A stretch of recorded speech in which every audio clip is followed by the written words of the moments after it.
करीब 200 साल पहले फ्रांस के सम्राट नेपोलियन ने यह कहा था कि चीन सोता हुआ दैत्य है, उसे मत जगाना। नेपोलियन की इस चेतावनी का अंदाजा शायद उस समय के अंग्रेज या फ्रेंच समझ नहीं पाए थे।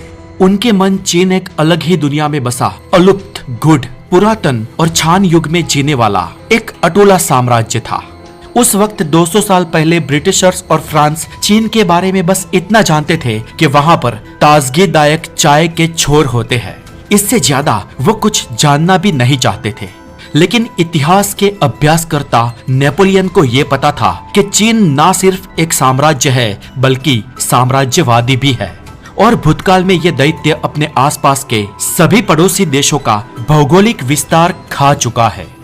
आसपास के प्रदेशों को अपने साम्राज्य का हिस्सा बना देना ये चीन के मन अजुक्ति या अन्यायजनक बात नहीं थी, अपितु चीन तो इसे अपना मूलभूत अधिकार समझता था। यूरोपियन और पूरा वेस्टर्न वर्ल्ड चीन को पछात मानते थे, जबकि चीन के लोग अपनी संस्कृति को एकमात्र दुनिया की सबसे सभ्य संस्कृति मानते थे, और वो पृथ्वी के केंद्र को भी चीन ही मानते थे। और इसलिए चीनियों ने उस वक्त अपने साम्राज्य का जो नाम रखा था, जो चीन का पुराना नाम भी था, वो ज़ोंगो यानी कि मिडिल किंगडम था। चाइना नाम तो यूरोपियनों का दिया हुआ था। जब बिफोर क्राइस्ट यानी कि ईसा मसीह से भी 221 साल पहले चीन में क्वीन वंश का राज था, तब चीनी भाषा का ओरिजिनल शब्द QIN क्वीन को यूरोपीय लोग क्वीन बोलते थे, जिससे पश्चिमी देशों में ये शब्द प्रचलित हो गया। आज के युग में चीन का अपने आसपास के सभी पड़ोसी देशों के साथ सरहदी विवाद है। जी हाँ, इसमें रशिया और पाकिस्तान भी बाकात नहीं है। ये विवाद क्यों है, क्या है और कैसे है, वो हम हर कंट्री वाइज जानेंगे। लेकिन चलिए इससे पहले हम इस विवाद के मूल को जानते हैं, उसकी गहराई को पकड़ते हैं। अब ईस्वी सन पूर्व साल 1762 में, यानी कि आज से करीब 4500 साल पहले, चीन में एक शांग वंश हुआ करता था। यह शांग वंश चीन पर शासन करने वाला चीन का सर्वप्रथम वंश था, अथवा तो यूं कहे कि देश के तौर पर चीन की ऑफिशियल स्थापना इस वंश के बाद हुई। चीन में शांग वंश के समय के इस नक्शे को देखिए। उस समय के चीन का विस्तार एरिया में देखे तो आज के चीन से 7 गुना से भी कम था, यानी कि बहुत छोटा। ये शांग वंश हुआंग हे नदी के फलद्रुप मैदानों तक ही फैला हुआ था। अभी शांग वंश के बाद बारी आती है QIN क्वीन यानी कि चीन वंश की, और चीन वंश ने शांग वंश के साम्राज्य को आसपास के और प्रदेशों को जीतकर और बड़ा कर दिया। उस समय नॉर्थ साइड से मंगोलिया से बहुत सारे हमले चीन पर होते थे, इसलिए नॉर्थर्न अटैक्स को रोकने के लिए इस चीन वंश ने the great wall of China का कंस्ट्रक्शन भी शुरू करवाया। इसके बाद चीन में हान वंश आता है, और सबसे ज्यादा अड़ोस पड़ोस के प्रदेशों को जीतने का श्रेय भी हान वंश के सम्राटों को जाता है, जिन्होंने चीन पर करीब 405 सालों तक यानी कि 4 सदी तक शासन किया, और चीन की the great wall of China को और लंबी बनाकर उसे करीब 9980 किलोमीटर बड़ा कर दिया। हान वंश के राजाओं ने चीन के साम्राज्य को मध्य एशिया तक और यहाँ भारत में कश्मीर की सीमा तक फैला दिया था। हालांकि वो कश्मीर पार करके भारत तक नहीं आ सके थे। इसके अलावा हान वंश ने चीन के उत्तर में उत्तर कोरिया तक के विस्तार को और यहाँ अग्नि एशिया में वियतनाम के विस्तार को भी अपने ताबे में ले लिया था। अब जो ये हान वंश का काल था, वो चीनियों के लिए सबसे स्वर्णिम काल हुआ करता था। इसी दौर में चीन ने विद्या, धर्म, कला और विज्ञान के क्षेत्र में बहुत बड़ी उपलब्धियां हासिल की थी। मुद्रण कला की खोज हान वंश ने की थी। इतना ही नहीं, कागज की खोज भी हान वंश में हुई थी, और इसके साथ पेपर करेंसी यानी कि कागज की नोटों को चलनी नोटों में अपनाने वाला प्रथम देश भी चीन ही था। दुनिया में सबसे पहला होका यंत्र यानी कि कंपास भी हान वंश के दौरान चीनी संशोधकों ने बनाया था, और ईस्वी सन पूर्व साल 100 के दरमियान सिल्क रूट भी हान वंश ने बनाया था। इस सिल्क रूट से ही 2-2 खोंदों वाले ऊंट पे बैठकर चीनी सौदागर रेशम को लेकर वाया बगदाद रोमन एम्पायर तक जाते थे और चीनी रेशम का व्यापार करते थे। रेशम बेचकर वो उसकी प्राइस के रूप में सामने से सोना लेकर आते थे, यानी कि रेशम का सौदा करते थे और सोना कमाकर ले आते थे। और इसी वजह से उस वक्त के दौरान जितना सोना पूरे यूरोप में नहीं था, उससे ज्यादा सोना तो चीनियों के पास पहुंच गया। रोमन साम्राज्य के पतन के कुछ मेन कारणों में से एक कारण ये भी था कि उन्होंने रेशम के मोह में अपने स्वर्ण भंडार ही खाली कर दिए थे। हान साम्राज्य के दौरान ही चीन में कन्फ्यूशियन नाम के संप्रदाय की स्थापना हुई, यानी कि कन्फ्यूजन नाम का धर्म प्रचलित हुआ। इसके अलावा विद्या, कला, साहित्य और विज्ञान के क्षेत्र में हान वंश उस वक्त जितना डेवलप था उतना तो रोमन एम्पायर भी नहीं था। भौगोलिक दृष्टि से भी उस समय हान वंश का चीनी एम्पायर रोमन साम्राज्य से बड़ा हुआ करता था। और हान वंश के दौरान हुई ये सब सफलता और सिद्धियां चीनी लोगों के मन में एक गहरी असर पैदा करे, ये बट नेचुरल था। जिस वजह से चीनियों के दिमाग में ये बात घर कर गई कि जहां जहां हान वंश की आबादी है वो प्रदेश और उसके आसपास के भी सभी प्रदेशों को जीत लेना उनका नैसर्गिक अधिकार है। और ऐसे गौरव की सीमा रेखा को लांघ कर अभिमान में मदहोश होने वाले चीनी लोग अपने आप को चीनी नहीं लेकिन हान वंश के बताने लगे। आज भी अगर आप किसी चाइनीज से मिलो तो उसे पूछना, वो गौरव से कहेगा कि मैं हान वंशी हूँ। और हान वंश ने विस्तारवाद के गहरे मूल चीनियों के दिमाग में डाल दिए थे। और ये भयंकर हद का एक मानस परिवर्तन था जो आसानी से मिटने वाला नहीं था। हालांकि साल 220 के बाद चीन के साम्राज्य का अंत होने लगा। विविध प्रांतों के छोटे बड़े सूबेदार और प्रांतदार केंद्रीय हान वंश के सामने बगावत के सुर पुकारने लगे और इसके बाद हान वंश टूट गया। हान वंश के टूटने के बाद चीन अशांति का और आंतरिक विग्रह का भोग बना। करीब 1000 सालों तक चीन में कोई स्थापित या प्रखरकारी सत्ता का उदय नहीं हो पाया और 12वीं सदी में तो चीनियों पर चंगेज खान कहर बनकर टूट पड़ा। ये चंगेज खान मुस्लिम नहीं था। मंगोलिया वासी चंगेज खान मूल टैंगरिज्म या शामनिज्म प्रैक्टिस करता था। यह मंगोलिया का एक अलग ही संप्रदाय हुआ करता था। और खान शब्द भी मूल मंगोलिया का है जिसका अर्थ होता है बड़ा भाई। और साल 1206 तक पूरा मंगोलिया जीत लेने के बाद साल 1213 में इस चंगेज खान ने चीन पर सुनामी की तरह आक्रमण किया। चंगेज खान सिर्फ विजय और विनाश में ही मानता था, लेकिन उसका एक पौत्र था जिसका नाम था कुबलाई खान। वो थोड़ा समझदार था। इस कुबलाई खान ने मध्य एशिया के आसपास के बहुत सारे प्रांतों को जीतकर अपना एक बहुत ही बड़ा साम्राज्य बनाया था। कुबलाई ने चीन में अपने युआन यानी कि मंगोल वंश की स्थापना की और उसने जो भी विजय प्राप्त किए उसके कारण चीन का विस्तार अपने आप ही बढ़ने लगा। मतलब कि चीनियों के कारण नहीं, लेकिन इस मंगोलियाई शासक के कारण। खैर, चंगेज खान के बाद कुबलाई खान ने बसाए युआन यानी कि मंगोल वंश ने पूरे चाइना पर सन 1271 से लेकर सन 1368 तक राज किया। इसके बाद युआन यानी कि मंगोल शासन तो चला गया, लेकिन मंगोलिया के इस शासक ने जिस पर प्रदेशों पर थोड़े बहुत सालों के लिए ही अगर हुकूमत की थी तो उस हुकूमत के पुराने नक्शों को चीनी खंगाल कर उन देशों को दिखाने वाले थे और भविष्य में उन सभी प्रदेशों को भी चीन का बताने वाले थे। जी हाँ, जिन प्रदेशों को कभी चीनियों ने जीता ही नहीं था। खैर, विदेशी मंगोलियाई हुकूमत के बाद कई सालों बाद चीन पर मंचूरिया के सम्राटों ने अटैक किया और चीन को जीत लिया। चीन पर अपना शासन करने वाली ये दूसरी विदेशी हुकूमत थी। अब मंचूरिया प्रदेश में मंचू नाम का साम्राज्य हुआ करता था और ये जो मंचू प्रजाति थी वो हान वंशीय यानी कि चीनी नहीं, किंतु एक अलग ही जाति थी। साल 1644 में मंचूरिया के सम्राटों ने चीन में अपना मंचू वंश स्थापित किया और उन्होंने भी चीन की सीमाओं को और कई बाहरी प्रदेशों तक फैलाया। अब इस मंचू वंश की हुकूमत चीन पर साल 1912 तक रही और साल 1912 के बाद हान यानी कि चीनी लोगों का चीन डॉक्टर सुन यात सेन के नेतृत्व में एक प्रजासत्ताक देश बना। ये देखिए उस वक्त के चीन का नक्शा। अब चीन के प्रजासत्ताक बनने के बाद इतिहास तो बदला, लेकिन चीनियों के मन में हान वंश का वह स्वर्ण युग अभी भी ठसा हुआ था। अभी भी चीनी हान वंश के लोग ये मानते थे कि आसपास के देशों पर राज करना उनका जन्मसिद्ध नैसर्गिक अधिकार है। चीनी ये मानते हैं कि वैसे भी मंगोल और मंचू सम्राटों ने फैलाए हुए सभी प्रदेश चीन के ही है। बोलो कर लो बात। आज के दौर की बात करें तो आज चीन पर हान प्रजा का राज है। चीन देश की 92% प्रजाति हान है। बाकी 8% में तिबेटियन, उइदुस, काजिखी, टाई, मंगोल, हुई, हानी, मंचू, जुआंग, तुजिया, यी और तोंग जाति के हैं। मतलब कि चीन की 8% आबादी करीब 56 अलग अलग जाति की है, जबकि 92% आबादी सिर्फ एक हान जाति की है। अब दोस्तों इंटरेस्टिंग बात यह है कि चीन की ये तमाम लघुमती कौम यानी कि जो 8% पॉपुलेशन है वो सभी उन जाति की है जिन्होंने कभी ना कभी चीन पर राज किया था, यानी कि हान वंशियों पर राज किया था। और आज भी वर्तमान में जो चीन है उसका 60% प्रदेश तो इन्हीं छोटी छोटी प्रजातियों के राजाओं ने जीत कर चीन में विलीन किया था। लेकिन हान ये मानते हैं कि इस पूरे चीन पर और पिछली सदियों में उन पर हुकूमत करने वाले सम्राटों ने या जातियों ने जो कुछ भी जीता था वो सभी प्रदेश चीन के हैं। और इस भूतकाल को देखते हुए आज भी दैत्य मानस वाले चीनी यानी कि हान जाति के लोग पहला शत्रु पड़ोसी इस मंत्र को मानते हैं।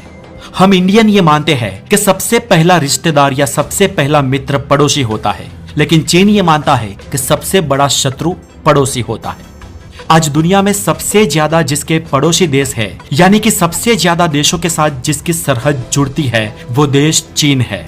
आज Mongolia, Russia, north Korea, Laos, Vietnam, Myanmar, Bharat, Nepal, Bhutan, Pakistan, Afghanistan, Tajikistan, Kyrgyzstan और कजाकिस्तान जैसे कुल 14 देश चीन की सरहद से सटे हुए हैं। और इन 14 के 14 देशों के साथ चीन के सीमा विवाद है।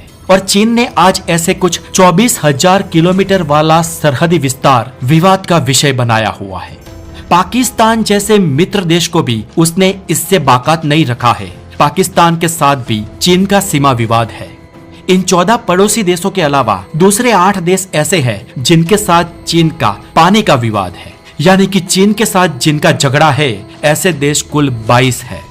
अब आपके मन में ये डाउट होगा कि क्या सच में जो चीन बोलता है वो सही होगा? क्या इन सब देशों की सीमा चीन की होगी? तो दोस्तों इस वीडियो को आगे देखिए, आपको मैं इंटरेस्टिंगली ये बताता हूँ कि चीनियों ने कैसे इन झगड़ों को मोड़ लिया है।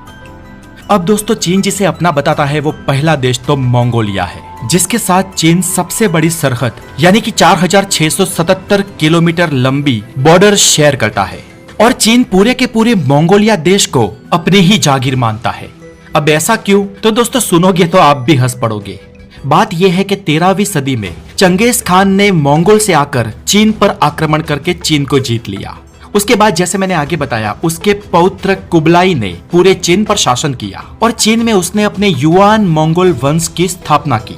और उस वक्त उसने इस पूरे प्रदेश की एक कैपिटल बनाई जिस शहर का नाम दिया गया खान बालिक। ये खान बालिक आज बेजिंग के नाम से जाना जाता है। अब 13वीं शताब्दी में चीन इतिहास में पहली बार गुलाम बना था, यानी कि मंगोलिया की एड़ियों के नीचे आया था। और आज के युग में चीन इसी मुद्दे को 180 डिग्री घुमाकर ये कहता है कि साल 1271 से 1368 के बीच चीन और मंगोलिया के बीच कोई भेद रेखा, कोई सीमा रेखा थी नहीं, और इसलिए आज पूरे मंगोलिया देश की चीन के विस्तार में ही गिनती होनी चाहिए। अब ये चीन का कैसा लॉजिक है? मंगोलिया के कुबलाई ने चीन को मंगोलिया में भेज दिया था, मंगोलिया को चीन में नहीं। मतलब ये तो ऐसी बात हो गई कि 150 सालों तक इंडिया अंग्रेजों के कब्जे में रहा, यानी कि 75 साल पहले ब्रिटेन और इंडिया के बीच कोई भेद रेखा नहीं थी, तो आज ब्रिटेन हमारा हुआ, पूरा का पूरा यूके आज हमें जीत लेना चाहिए। मतलब चीन का ऐसा है कि मुझे ये चीज चाहिए या नहीं चाहिए, अगर कोई पुरावा मिलता नहीं है तो उसे अपना बनाने के लिए उटपटांग लॉजिक मैं रजू करूंगा। सोचो, चीन जिसे अपना मानता है वो दूसरा पूरा का पूरा देश है उत्तर कोरिया। साल 1271 से लेकर 1368 के बीच कुबलाई और उसके वंश की जो हुकूमत थी उसमें नॉर्थ कोरिया भी आता था, और इसीलिए आज चीन उत्तर कोरिया को भी अपना बताता है। उत्तर कोरिया का शासक भी अब तानाशाह है और वहाँ भी साम्यवाद है। चीन और उत्तर कोरिया की विचारधारा भी मिलती है और अमेरिका की दोनों से नहीं बनती। उत्तर कोरिया चीन के माल से ही चलता है और दोनों देशों के नेताओं और दोनों देशों के बीच भी बहुत ही अच्छी मित्रता है। फिर भी चीन उत्तर कोरिया और चीन के बीच की सरहद को मान्यता ही नहीं देता है।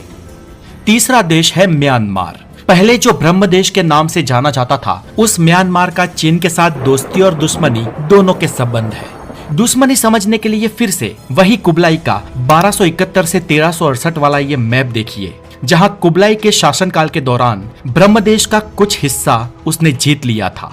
इसलिए चीन ब्रह्मदेश यानी कि म्यांमार के उन्हीं हिस्सों को आज अपना बताता है और इस हिसाब से म्यांमार उसका दुश्मन है। और दूसरी तरफ पैरेलरली म्यांमार को चीन अपना दोस्त भी गिनाता है, क्योंकि म्यांमार उसे पेट्रोलियम और नेचुरल गैस को सप्लाई करता है और भारत को काउंटर करने के लिए चीन ने म्यांमार के किनारे अपना एक नौका मथक भी स्थापा है। ऊपर से कुछ साल पहले पंडित जवाहरलाल नेहरू ने हमारे अंडमान और निकोबार के 2 द्वीप समूह ग्रेट कोका और लिटिल कोका जो म्यांमार को गिफ्ट में दे दिए थे ना, उनमें से ग्रेट कोका पर चीन ने अपना हाईटेक जासूसी केंद्र बनाया है और उस गुप्त केंद्र से टेलीमेट्री के द्वारा चीन हमारे भारत के श्रीहरिकोटा से बहुत सारी जानकारी प्राप्त कर लेता है और इस तरीके से बहुत सारी चीजों में चीन और म्यांमार की यारी दोस्ती है। फिर भी चीन म्यांमार पर अपना प्रादेशिक दावा खारिज करने के लिए तैयार नहीं है। एक बार तो म्यांमार की सरकार ने उस प्रदेश को अपना बताया था और म्यांमार सरकार की ये खबर आते ही चीन का जो हाइड्रोक्लोरिंग प्लांट वहां पर चल रहा था उस पर चीन ने तुरंत ही रोक लगा दी थी। इसके बाद म्यांमार ने अफसोस व्यक्त किया, माफी मांगी। उसके बाद ही चीन ने फिर से बांधकाम यानी कि कंस्ट्रक्शन शुरू करवाया। मतलब ऐसा कोई सगा नहीं जिसको चीन ने ठगा नहीं। और ये सभी एशियाई छोटे छोटे देश न चाहते हुए भी अपने स्वार्थ के लिए और चीन की ताकत को देखते हुए उसे सपोर्ट करते हैं। लेकिन साल 1914 में ताकत तो जर्मनी की भी थी और फर्स्ट और सेकंड वर्ल्ड वॉर के बाद उसका क्या हश्र हुआ ये हम सब ने हमारे प्रीवियस वीडियो में देखा है। इसका भी यही हाल होगा। चलिए आगे देखते हैं। इसके बाद बारी आती है नेपाल की। विस्तारवादी चीन ने सैकड़ों किलोमीटर वाले नेपाल के प्रदेश का भी अपना साबित करने के लिए पुराने मैप्स की सहायता ली है। और इसका बैकग्राउंड ये है कि 18वीं सदी में अलग अलग जागीरी में बटा हुआ नेपाल पृथ्वीनारायण शाह नाम के सरदार के कारण एक हुआ था और वो एक हिंदू राष्ट्र भी बना था। और इसके कुछ साल बाद साल 1792 में चीन ने नेपाल पर हमला करके उसका थोड़ा सा उत्तरी प्रदेश जीत लिया था और ब्रिटेन की मदद से वो प्रदेश वापस नेपाल को मिल गया था। लेकिन चीन उस पुराने नक्शे को ही चिपका हुआ है और इस नक्शे को देखकर चीन बार बार नेपाल के उस प्रदेश को अपना बताता है। इसके बाद बात करें भूटान की, तो दोस्तों भारत के जैसे एनक्लेव्स बांग्लादेश में है, ऐसे भूटान के कई एनक्लेव्स चाइना के तिब्बत में भी है। चीन में करीब भूटान के 12 एनक्लेव्स है और कायदाकीय रूप से ये सभी एनक्लेव्स भूटान के ही सत्ता में आते हैं। इसलिए तिब्बत में आए इन भूटान के 12 एनक्लेव्स में जिन देशों के पास भूटान की नागरिकता नहीं है वहां के पासपोर्ट बिना परमिशन उस एनक्लेव्स में एंटर नहीं हो सकते हैं। लेकिन चीन को ये बात मंजूर नहीं है। चीन के लोग इन एनक्लेव्स में विदाउट एनी परमिशन आते जाते रहते हैं। इतना ही नहीं, भूटान के अंदर एक पूरा डिस्ट्रिक्ट, एक जिला है जिसे चीन अपना बताता है। किस खुशी में? तो वही पुराने 750 साल पहले के नक्शे की खुशी में। और पिछले 750 सालों में चीन के कई सारे ऑफिशियली नक्शे बदले गए, लेकिन चाइना के लिए तो वही मंगोल शासन वाला नक्शा ओल्ड इज गोल्ड है। इसके बाद बात करें कजाकिस्तान की, तो साल 1758 में चीन ने मध्य एशिया में बसे कजाकिस्तान को जीत लिया और इसके बाद साल 1830 में कजाकिस्तान की एक स्थानिक कौम ने चीनियों को वहां से खदेड़ खदेड़ कर मार कर भगाया और पूरे कजाकिस्तान को नियंत्रण में ले लिया। इसके बाद साल 1864 में रसिया के जार सत्ताधीश ने कजाकिस्तान को अपने साम्राज्य में ले लिया और इसके बाद जैसे ही रसिया का खंडन हुआ, कजाकिस्तान फिर से एक स्वतंत्र देश बन गया और आज तो चीन पूरे कजाकिस्तान देश को अपना बताता है। क्यों बताता है? तो इस पे चीन दलील ये देता है कि साल 1758 से 1830 के दरमियान कजाकिस्तान चीन के तलवे नीचे था। अभी इसके बाद तो वो स्वतंत्र भी हुआ, इससे पहले भी वो तुम्हारा नहीं था, इसके बाद रशिया का भी हुआ और आज वो स्वतंत्र देश भी है। फिर भी चीनियों को कजाकिस्तान पूरा चाहिए। सोचो किस हद से ये लोग दोगले हैं। इसके बाद बात करें वियतनाम की, तो इसको भी चीन पूरा अपना बताता है और उसपे उसके दो झूठ है। एक तो वो सदियों पुराना नक्शा दिखाकर वियतनाम को अपना बताता है। दूसरा, क्योंकि वो वियतनाम को अपना बताता है इसलिए द साउथर्न चाइना सी जो है, जिस पर वियतनाम का ऑफिशियल आधिपत्य है, वो भी चीन बताता है कि अपना हुआ, क्योंकि वियतनाम भी अपना है। और उस समुद्र में 50 अरब टन खनिज तेल और 20,000 अरब घन मीटर नेचुरल गैस के भंडार है और इसलिए आज वियतनाम की सत्ता में जो समुद्र आता है उस पर भी चीन हक कर बैठा है। चीन के विस्तारवादी शिकंजे से जापान भी बाकात नहीं है। यहाँ दोस्तों आपको एक बहुत ही इंफॉर्मेटिव बात बताऊं तो अंतर्राष्ट्रीय कानून के मुताबिक जो कोई भी देश है वो देश का कोई किनारा अगर दरिया से सटा हुआ है यानी कि उस देश का कोई समुद्री किनारा है तो उस देश के उस किनारे से 200 दरियाई माइल यानी कि 200 नॉटिकल माइल जितना दरियाई विस्तार मतलब कि किलोमीटर में कहे तो 370 किलोमीटर का विस्तार उस देश की सीमा में आएगा, जिसे एक्सक्लूसिव इकोनॉमिक जोन कहेंगे यानी कि EEZ। और उस जल विस्तार में जो भी मत्स्य, खनिज या पेट्रोलियम या नेचुरल गैस है उस पर उस देश का आधिपत्य होगा। आपको बता दें कि 200 दरियाई माइल यानी कि 370 किलोमीटर मतलब कि एक दरियाई माइल यानी कि 1.85 किलोमीटर। अब दोस्तों मानिए कि इंडिया का जो कोस्टल एरिया है, जो समुद्र विस्तार है, उसमें मानो कि चेन्नई से हम गिने तो चेन्नई के बाद 370 किलोमीटर दरिया में भारत का विस्तार हुआ। लेकिन अगर उसके भी पार भारत का कोई आइलैंड आया हुआ हो तो इंटरनेशनल कानून के मुताबिक उस आइलैंड के किनारे से 370 किलोमीटर तक दरिया उस देश का रहेगा। मतलब समझे कि भारत का पूर्वी समुद्री विस्तार चेन्नई से 370 किलोमीटर नहीं गिना जाएगा, लेकिन अंडमान और निकोबार से 370 किलोमीटर उस पार पूर्व में गिना जाएगा। ये दोस्तों होता है दरियाई कानून। अब दोस्तों चीन की बात करें तो पूर्वी चीन के समुद्र में रियुक्यू और सेनक्याक्यू नाम के दो समुद्री टापू या दो समुद्री आइलैंड चीन के हुआ करते थे, जो न चाहते हुए भी चीन ने 100 साल से भी पहले जापानियों के सामने सरेंडर कर दिए थे। कब किए थे तो साल 1879 और 1895 में, यानी कि 125 साल से भी ज्यादा पहले की बात है ये। और तब से ये दोनों टापू जापान के कंट्रोल में थे और चीन को उससे कोई परेशानी भी नहीं थी। लेकिन जैसे ही चीन को पता चला कि उन दोनों आइलैंड के पास तेल के और नैसर्गिक गैस के भंडार मिले हैं, तब से चीन इन दोनों टापुओं को अपना बताने लगा। और आज इन दोनों आइलैंड के कारण जापान और चीन के बीच बहुत बड़ी और सेंसिटिव दुश्मनी हो गई है। फिलीपींस और चीन के झगड़े की बात करें दोस्तों तो यहाँ पर ये नक्शा देखिए। फिलीपींस के पास स्कारबोरो नाम का एक आइलैंड आया हुआ है। ये आइलैंड और उसका दरिया विस्तार भी नेचुरल रिसोर्सेज से भरपूर है। अब इंटरेस्टिंग बात यह है कि ये स्कारबोरो आइलैंड जो है वो चीन से 350 नॉटिकल माइल दूर है, यानी कि समुद्री कायदे के मुताबिक 200 नॉटिकल माइल से बहुत ज्यादा दूर, जबकि वो फिलीपाइंस से 135 नॉटिकल माइल दूर है, यानी कि 200 नॉटिकल माइल की रेंज के अंदर आ जाते हैं। तो कायदे से ये आइलैंड किसका हुआ? फिलीपींस का ना। लेकिन चीन कहता है कि 13वीं शताब्दी में हमारे एक नाविक ने दूर से इस स्कारबोरो आइलैंड को देखा था और नक्शे में इसकी नोट ली थी, इसलिए ये हमारा हुआ। सोचिए दोस्तों, 13वीं सदी में जब चीन स्वतंत्र भी नहीं था, वो खुद मंगोलों का गुलाम था और मंगोलों के एक नाविक ने इसे दूर से देखा था, इसलिए ये आइलैंड चीन अपना बताता है। फिलीपींस ने इंटरनेशनली ये मुद्दा उठाया था और इंटरनेशनल कोर्ट में भी फिलीपींस की जीत हुई थी। फिर भी चीन इसे अपना बताता है और इस पर अपना हक जाने देने के लिए तैयार नहीं है। फिलीपींस को तो ये देने को ही तैयार नहीं है, क्योंकि यहाँ पर भी जिसकी लाठी उसकी भैंस, और इसीलिए फिलीपींस भारत से हथियार मंगवाता है। भारत इसे हथियार देता भी है और आज फिलीपींस भी भारत के हथियार और सहायता से चीन से लड़ने के लिए तैयार है। इसके बाद बात करें दक्षिण कोरिया की, तो दोस्तों दक्षिण कोरिया के साथ भी चीन के एक सोकोट्रा नाम के आइलैंड की लड़ाई है और इस आइलैंड की लड़ाई भी वहां के नीचे जब खनिज तेल मिला उसके बाद शुरू हुई। अब चीन और दक्षिण कोरिया के बीच बहुत ही कम दरियाई विस्तार है, इसलिए EEZ के कानून के मुताबिक जहां पर दरियाई सीमा बहुत कम हो और दो देशों की दरियाई सीमा जब आपस में ओवरलैप करती हो, तब कानून ये है कि उन दोनों देशों के दरिया किनारे के बीच जो भी पॉइंट आता है या जो भी बीच वाली सीमा रेखा होती है, वहां से उस दरिये को दोनों देशों में बांट देना चाहिए। और EEZ के कानून के मुताबिक ये आइलैंड साउथ कोरिया के अंदर में आता है, फिर भी चीन इसे अपना बताता है।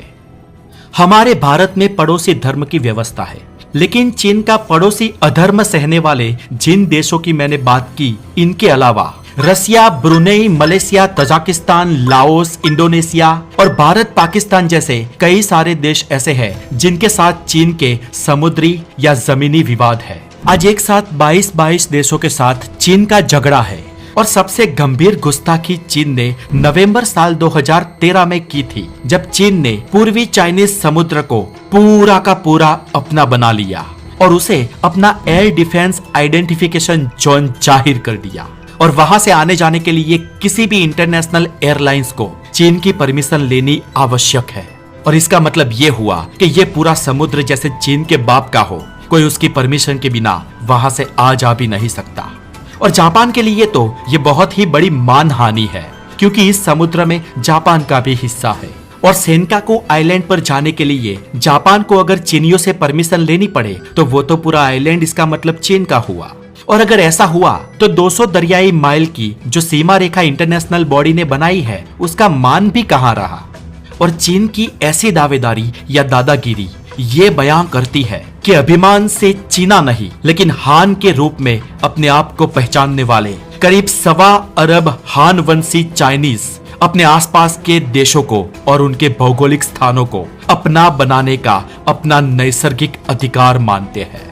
और सालों पुरानी वो मान्यता आज भी उनके दिमाग में है। और इसीलिए चीन उनके पड़ोसियों के लिए दिन ब दिन ज्यादा से ज्यादा आक्रामक होता रहता है। चीनियों की एक पैटर्न है दोस्तों, वो बाघ की तरह 3 कदम आगे और 2 कदम पीछे जाते हैं, फिर 3 कदम आगे फिर 2 कदम पीछे। अगर कोई सीधा आपकी ओर आ रहा है तो आप ललकार समझकर उसका सामना करोगे, लेकिन जैसे ही आप उसके आगे बढ़ोगे वो 2 कदम पीछे जाएगा। फिर जैसे आप शांत होगे वो 3 कदम आगे आएगा, फिर जैसे ही आप एक्टिव होगे वो 2 कदम पीछे जाएगा। ऐसे अल्टीमेटली वो आगे ही आगे आएगा। ये उसकी युद्ध नीति है दोस्तों। और क्योंकि ये प्रोसेस बहुत ही धीरे से होती है, दुश्मनों को पता भी नहीं चलेगा कि चीन ने कब उनकी चीज हथिया ली है। इसमें पीढ़ियां भी गुजर सकती है और सदियां भी। अपनी विस्तारवादी नीतियों के लिए चीन इसके लिए आक्रमण भी करेगा। और अगर ऐसा हुआ तो उसका सबसे पहला भोग ताइवान बनेगा और उसके बाद चीन भारत पर भी हमला करने की सोच सकता है। आज अरुणाचल प्रदेश का बहुत बड़ा हिस्सा चीन अपना बताता है। चीन इसके लिए हमला करेगा, ये न सिर्फ एक धारणा है लेकिन चीन इसके लिए तैयारियां भी कर रहा है। लेकिन भारत भी आज मजबूत है। अगर ऐसा हुआ तो भारत इसका प्रतिकार करने के लिए सक्षम है।